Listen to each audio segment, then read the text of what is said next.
પલસાણા તાલુકાના Kadodara GIDC police station ખાતે 13 તુચકો અર્પણ કાર્યક્રમનું આયોજન કરવામાં આવ્યું હતું, જેમાં થોડા દિવસો પહેલા બુલેટ ટ્રેન પ્રોજેક્ટમાં 9 લાખ રૂપિયાનો કેબલ ચોરાઈ ગયો હતો, જેની ફરિયાદ રુદ્ર જીઆઈડીસી પોલીસ સ્ટેશનમાં નોંધાઈ હતી। કડોદરા પોલીસે થોડા દિવસોમાં કેસ ઉકેલી નાખ્યો હતો અને આ કાર્યક્રમ થકી બુલેટ ट्रेन प्रोजेक्टમાં થયેલી ચોરીનો માલ રિકવર કરી મૂળ માલિકોને પરત કર્યો હતો।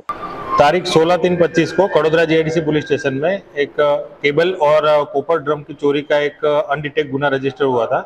जो गुना तुरंत ही कड़ोदरा जीआईडीसी पुलिस द्वारा डिटेक्ट किया गया और जो गुने में जो मुद्दा माल टोटल चोरी हुआ था 9,670,000 रुपये की कीमत का, वो पूरा मुद्दा माल जो आरोपी है उससे रिकवर करा गया था। और आज रोज उसके मालिक द्वारा मुद्दा माल छुड़वाने के लिए पुलिस स्टेशन में आए और पूरा मुद्दा माल जो है 13 तुझको अर्पण को प्रोग्राम करके और टोटल 9,670,000 रुपये का जो मुद्दा माल है वो उनके जो मालिक है उनको आज सौंपा गया है। जी, आपका नाम क्या होगा और कहाँ रहते हैं आप? हमारा नाम विकास सिंह है।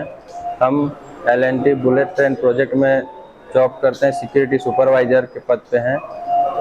आज हमारा मटेरियल चोरी हुआ था 16/3/2025 को LNT bullet train DFO maintenance area से, जो कि मटेरियल के बारे में हम आके यहाँ कड़ोदरा जीआईडीसी पुलिस स्टेशन में कंप्लेन किए और हमारा जो मटेरियल था वो हमको मिलने की उम्मीद नहीं थी, लेकिन पुलिस ने हमारा मटेरियल थोड़ा जल्दी हमको ढूंढ करके वापस कर दिया गया। कितने का केबल था आपका? 9,670,000 रुपये का हमारा टोटल मटेरियल था।